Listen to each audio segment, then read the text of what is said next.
Good morning everybody, welcome. Another day, another car. This is my new BMW i4 M50. It's rather nice, quite like it.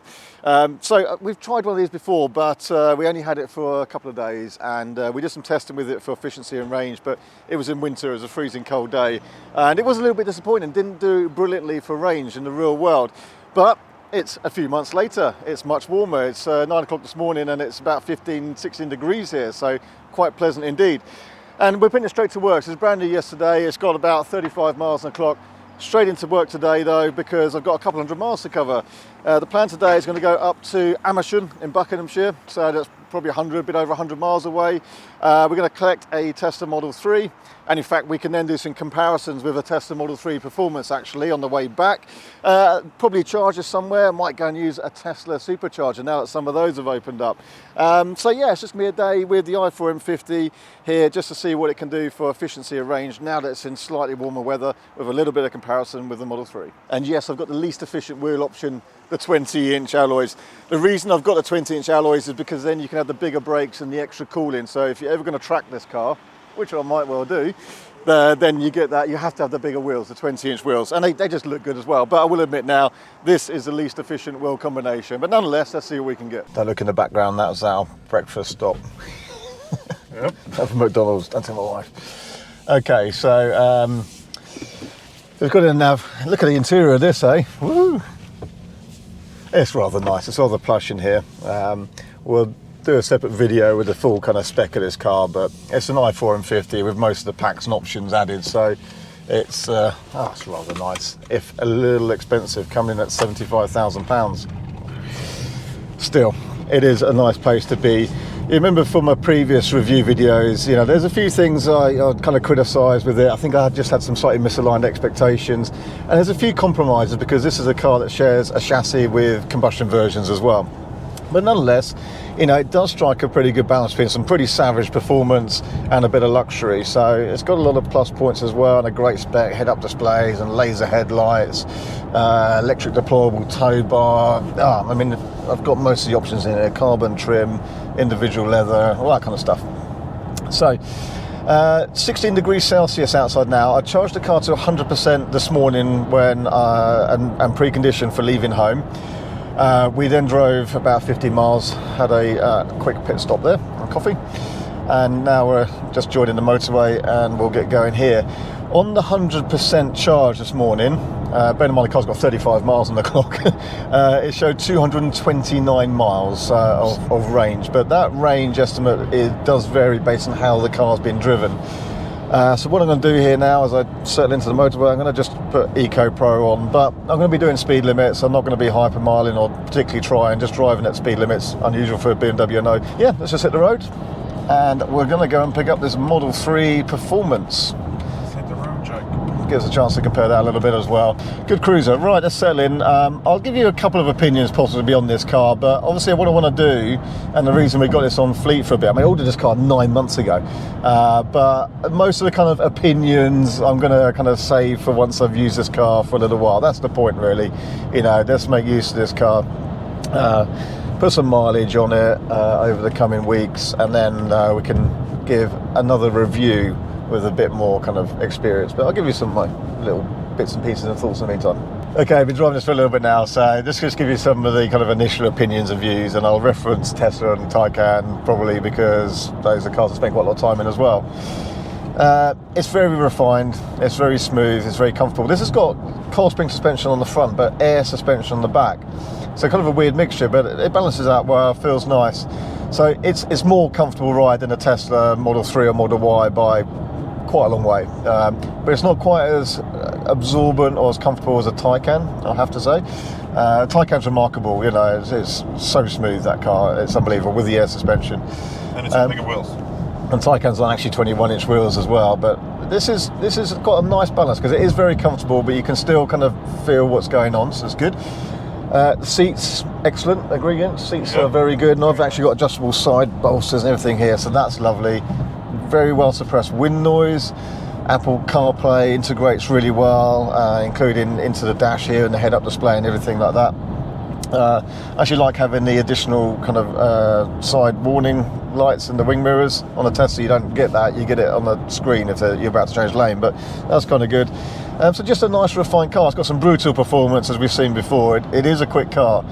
The Tesla Model 3 performance is a bit more agile, especially at the lower speeds. It's a lighter car. This is 2.4 tons, it's a big heavy car. But motorway speeds, if I floored it now next to a Model 3, if we're in Germany, then this would pull away, I think, quite readily from that. Be similar to the Taycan 4S. It is a quick car.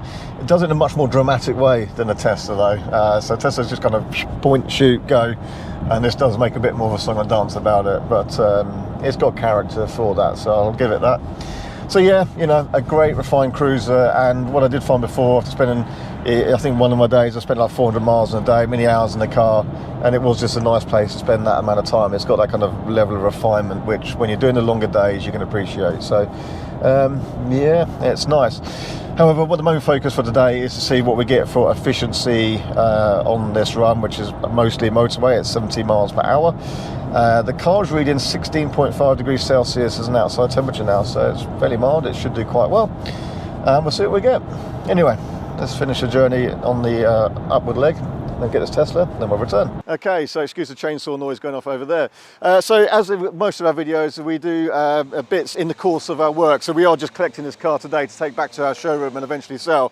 So this is a 21 plate Tesla Model 3 Performance. So it's a year old with 20,000 miles on the clock, but it is still like the current version, if you know what I mean. If you buy one today, it's the same battery and drivetrain, at least for us in the UK. So it's got the 82 kilowatt hour pack, and it does have the 20-inch Uber turbine wheels. So these cars are both on 20-inch wheels. So it will be interesting to see how the efficiencies compare, driven at the same speed at the same time on the same roads.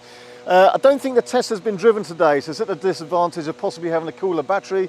But as you can see, it's quite pleasantly warm today. The car's reading 17 degrees Celsius, so it's very reasonable. So about 100 miles to head back, possibly stop and charge on the way, mainly to try this on a Tesla supercharger that in theory can now charge non-Teslas as well. So anyway, we're going to hit the road and head back. Reset trips done.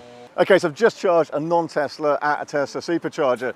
There's a few do's and don'ts I want to highlight with that, plus just show you how it works and what to do. So if I point up here, there should be a little link banner. If not, Ginz has forgotten to do that bit. But we'll put that in a separate video, so kind of how to charge your non-Tesla or a Tesla supercharger video and a few do's and don'ts. Okay, so we're back at the office now, and we've got about 220 miles today. So it's been a good chance to kind of run the i4 in a little bit. Not that you need to run in an electric car actually, but you know what I mean. Have a good play in it and a good drive. And what a refined car it is as well. And I got a chance to use the autopilot system on that, which was actually very good. I like it. It's smooth, not too intrusive. And I like the difference between that and the Tesla. When you indicate to change lanes, it actually starts picking up for the fast lane rather than moving first and accelerating, which is what the Tesla does. Anyway, what we're going to do here is just summarize what we got for efficiency and how the real world range would compare on these two cars based on today's conditions. So all day I've got 2.9 miles per kilowatt hour is my average. When we picked up this car, we reset a trip on each, and I got 2.9 miles per kilowatt hour on that journey. In convoy with this got 3.6 miles per kilowatt hour. So as expected, the Tesla is actually notably more efficient. How does it work out on real world range in today's conditions? Mostly 70 miles an hour, some A roads, a bit of kind of town traffic, but mostly 70. 230 miles would be the real world range on that car today, even though that's got a slightly bigger usable capacity of battery than this. 84 gross, 80 usable, but 82 gross, about 75 usable. 230 miles, but the Tesla works out to about 270 miles of real world range if you were to go from full to empty on each car. So kind of as expected really, but impressive car actually, the i4. There's going to be some more videos on this, so make sure you stay subscribed and hit the bell icon for notifications and new videos, and we'll cover a bit more of reviews and such like on it once I've had a bit more time to play with it and gather some more valid opinions. But first impressions, very refined, very comfortable. Autopilot's good. The Apple CarPlay integration and such like is excellent, which I enjoyed with that. So yeah, it's a rather nice car. Okay, you know, horses for courses, they're good in different ways. Oh, by the way, we had a chance to kind of test the acceleration again. We've found before they're very similar. Same story today, really. We had a chance at some traffic lights. Just as you come off the M4, do you know the one as you go south towards Basingstoke? Anyway, traffic lights to 70 miles an hour. The Tesla takes it initially. It's like, you know, half a car length ahead type of thing. but at higher speeds, the BMW is the quicker car. If you were carrying on at Autobahn speeds, this would come back past it quite easily. But in the real world, there's nothing in them. They're so similar. Even on paper, this is quite a bit quicker to 60, 3.1, 3.8. In the real world, this can sort of outperform its number, and this one tends to be behind its number. So they're actually almost identical for performance. Instant reactions, very smooth the way the Tesla does it. That one's kind of much more dramatic when you put your foot down. So yeah, quite different characters, but we'll cover some more of that stuff in this car in future episodes. So stay tuned, and remember, if you want to see more about the Tesla superchargers charging this car, then that's going to be another video soon as well. So thank you ever so much for watching. Hope it's been interesting, and we'll see you in the next video.